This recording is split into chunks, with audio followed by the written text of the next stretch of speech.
Hello friends, welcome to my channel. Friends, Basara triple ఐటీకి సంబంధించి notification ఎప్పుడు వస్తుంది అని అడుగుతున్నారు. సో ఇప్పటి వరకు మనకి నోటిఫికేషన్ రాలేదు. సో మరి మన నోటిఫికేషన్ వచ్చాక మనకి రిజల్ట్స్ ఎప్పుడు వస్తాయి, అలాగే నెక్స్ట్ మనకి ఇంకా కౌన్సిలింగ్ టైం అనేది ఎప్పటికి ఇస్తారు, ఈలోపు మనకి అడ్మిషన్స్ అనేవి అయిపోతున్నాయి కదా అని చాలామంది అయితే అడుగుతున్నారు. సో ఈ వీడియోలో దీని గురించి తెలుసుకుందాం. వీడియో యూజ్ ఉంది అనుకున్న వాళ్ళు చూడండి, మిగతా వారు ఇప్పుడే స్కిప్ చేసేయండి. ఫ్రెండ్స్, మనకి బాసరా ట్రిపుల్ ఐటీకి సంబంధించి లాస్ట్ ఇయర్ అయితే June 1న నోటిఫికేషన్ అయితే రిలీజ్ అయ్యింది. అంటే మనకి లాస్ట్ ఇయర్ 10th రిజల్ట్స్ కూడా లేట్గా వచ్చాయి కాబట్టి, కానీ ఈ ఇయర్ మనకి 10th రిజల్ట్స్ తొందరగానే వచ్చాయి, కానీ మనకి ఇంకా నోటిఫికేషన్ అయితే రాలేదు.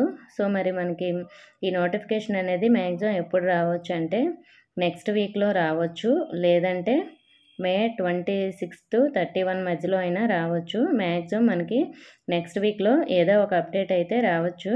అలాగే మనకి నోటిఫికేషన్ వచ్చిన తర్వాత ఇంకా మనకి కౌన్సిలింగ్ టైము అంతా కూడా చాలా టైం పట్టేస్తుంది కదా, మరి వేరే కాలేజ్లో జాయిన్ అవ్వాలని చాలామంది అడుగుతున్నారు. సో ఇది మీరు ట్రిపుల్ ఐటీ కోసం వెయిట్ చేస్తూ వేరే కాలేజ్లో జాయిన్ అవ్వకుండా ఉండొద్దు. సో మీరు వేరే కాలేజ్లో అడ్మిషన్ ఫీజు అనేది పే చేసి జాయిన్ అవ్వండి, మిగతా ఫీజు కట్టకుండా. ట్రిపుల్ ఐటీ కోసం మనకి వెయిట్ చేస్తున్నాం కాబట్టి, ఒకవేళ ట్రిపుల్ ఐటీలో మీకు సీట్ వస్తే మీరు అక్కడి నుంచి ఇక్కడికి వచ్చేయవచ్చు.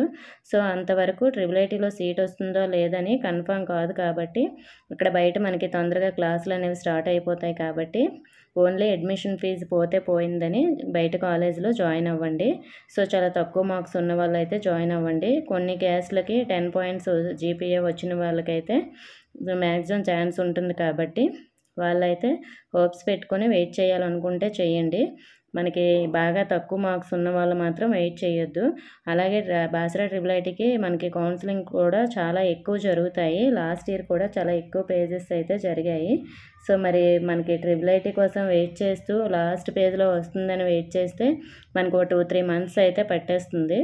కాబట్టి మీరు వేరే కాలేజ్లో జాయిన్ అవ్వాలంటే మీరు జాయిన్ అయిపోండి. మనకి నోటిఫికేషన్ వచ్చి ప్రాసెస్ అంతా జరిగేసరికి ఏదైనా 2 మంత్స్ అనేది పడుతుంది కాబట్టి.